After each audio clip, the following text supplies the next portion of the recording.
നമസ്കാരം, എല്ലാ കുട്ടികൾക്കും ഗ്രീസറാണ്. ഈ മൂന്ന് കാര്യങ്ങൾ ശ്രദ്ധിച്ചാൽ പ്ലസ് ടു സേ എന്നല്ല ഒരു പരീക്ഷയ്ക്ക് നോക്കത്തില്ല, പ്രത്യേകിച്ചും പ്ലസ് ടു സേ.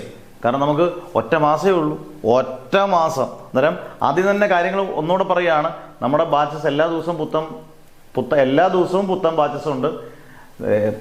ഒരുപാട് മെസ്സേജ് വരുന്നുണ്ട്, ഒരുപാട് പേര് പറയുന്നുണ്ട് സാർ റിപ്ലൈ വരുന്നില്ല. കാരണം കറക്റ്റ് ഓർഡറിലാണ് റിപ്ലൈ വരുന്നത്. നിങ്ങളെ 2-3 ദിവസം തന്നെ എല്ലാവരെയും ഗ്രൂപ്പിൽ ജോയിൻ ചെയ്യും. ആദ്യമുള്ള ഫുള്ള് ക്ലാസ്സുകൾ കിട്ടും. ഒരു ക്ലാസ് നിങ്ങൾക്ക് നഷ്ടപ്പെടത്തില്ല.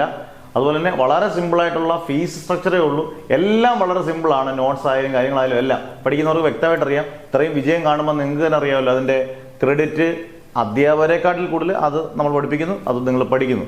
ഇനി ഈ 3 കാര്യങ്ങൾ ശ്രദ്ധിക്കണം എന്ന് പറഞ്ഞാൽ എന്തൊക്കെ കാര്യങ്ങൾ ശ്രദ്ധിച്ചാൽ തോക്കത്തില്ല. ഒന്ന്, നമ്മൾ ഈ ഒരു വർഷത്തെ ടോപ്പിക്കാണ് പലതും 2 ടെക്സ്റ്റാണ്. ഇപ്പോൾ ഫിസിക്സ് ആയാലും ഇപ്പം അക്കൗണ്ടൻസി ആയാലും ഒക്കെ ചിലപ്പോൾ വലിയ ടെക്സ്റ്റുകൾ കൂമ്പാരമാണ്. ഇത് മൊത്തം പഠിച്ചാലൊന്നും ഒരു മാസം കൊണ്ട് പഠിച്ചെടുക്കാൻ പറ്റില്ല. അതായത് നിങ്ങൾ എന്ത് ചെയ്യണം, അതിനകത്ത് ഏറ്റവും നമ്മൾ ചെയ്യുന്നത് അതിനകത്ത് ഇപ്പം ഞാൻ ചെയ്യുന്നതിനകത്ത് ഏറ്റവും എല്ലാ അധ്യാപകരോടും പറഞ്ഞ ഏറ്റവും ഇമ്പോർട്ടൻറ്റ് ക്വസ്റ്റ്യൻസ് എന്ന് പറഞ്ഞാൽ വരാൻ സാധ്യത 80% ക്വസ്റ്റ്യൻസ് നമുക്ക് കിട്ടും. അതിപ്പോൾ പബ്ലിക് എക്സാമിന് പോലും നമ്മൾ പറയുന്ന ഒരു 90% ക്വസ്റ്റ്യൻ വരുന്നുണ്ട്. ഉറപ്പായിട്ടും പ്ലസ് ടു സേക്ക് 80% ഉറപ്പുള്ള ക്വസ്റ്റ്യൻസ് മാത്രം എടുക്കും. അത് മാത്രം നിങ്ങൾ പഠിച്ചാൽ മതി. മൊത്തം ടെക്സ്റ്റ് പഠിക്കേണ്ട ആവശ്യതയുണ്ടോ? ഇല്ല. അങ്ങനെ പഠിക്കുമ്പോൾ എന്ത് ചെയ്യും, നമ്മൾ തോക്കത്തില്ല എന്നുള്ള ആദ്യത്തെ കാര്യം ഉറപ്പായി.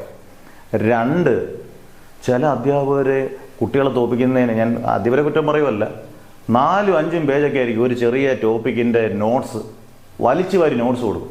ആ നോട്ട്സ് വളരെ ഷോർട്ട് നോട്ട്സ് ആയിരിക്കണം, സിമ്പിൾ നോട്ട്സ് ആയിരിക്കണം. സിമ്പിൾ നോട്ട്സ് ആണെങ്കിൽ അത് നമുക്ക് മനസ്സിലാവുകയും ചെയ്യണം. ചെയ്തു കഴിഞ്ഞാൽ അത് പഠിക്കാൻ വളരെ എളുപ്പമാണ്. അന്നേരം നമുക്ക് പഠിക്കാൻ ഇൻട്രസ്റ്റും തോന്നും, നമുക്ക് ഈസി ആയിട്ട് പഠിക്കുകയും ചെയ്യാം.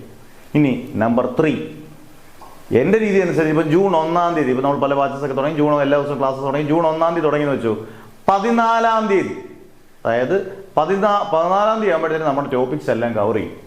അതുകൊണ്ടുള്ള ഗുണം എന്തുവാ, 14 കഴിഞ്ഞിട്ട് നമുക്ക് തൊട്ടടുത്ത ദിവസങ്ങളിൽ പിന്നെ റിവൈസ് ചെയ്യാം. ഇമ്പോർട്ടൻറ്റ് ക്വസ്റ്റ്യൻസ് തരുന്നത് കൃത്യമായിട്ട് നോക്കാം. എല്ലാം ഒന്ന് നല്ല റിവൈസ് ചെയ്ത് നമുക്ക് തോക്കത്തില്ലെന്ന് ഉറപ്പിച്ച് മുന്നോട്ട് പോകാം. കാരണം ഈ 3 കാര്യങ്ങൾ ശ്രദ്ധിച്ചാൽ പ്ലസ് ടു സേ തോക്കത്തില്ല. ഒറ്റ മാസം മതിയുടെ ഏത് പഠിക്കാത്ത കുട്ടിക്കും വളരെ മാർക്ക് കുറവ്. ഇനി 6 സബ്ജക്റ്റ് പോയിട്ടുള്ള കുട്ടികളാണെങ്കിൽ ഏത് വിഷയത്തിനും ഉറപ്പായിട്ട് നിങ്ങൾക്ക് ജയിക്കാം. ബാച്ചസ് ജോയിൻ ചെയ്യാൻ താല്പര്യമുള്ളവർ നിങ്ങളുടെ പേര്, ഡിസ്ട്രിക്റ്റ്, വാട്സപ്പ് നമ്പർ, ഏതൊക്കെ സബ്ജക്ട്സ് അങ്ങോട്ട് കൊടുത്തേക്കുക. അന്നേരം ജയിക്കുമെന്ന് ഉറപ്പിച്ച് മനസ്സുകൊണ്ട് ഉറപ്പിച്ച് ശരിക്കും ഒന്ന് കഷ്ടപ്പെടാൻ റെഡി ആയിരിക്കണം.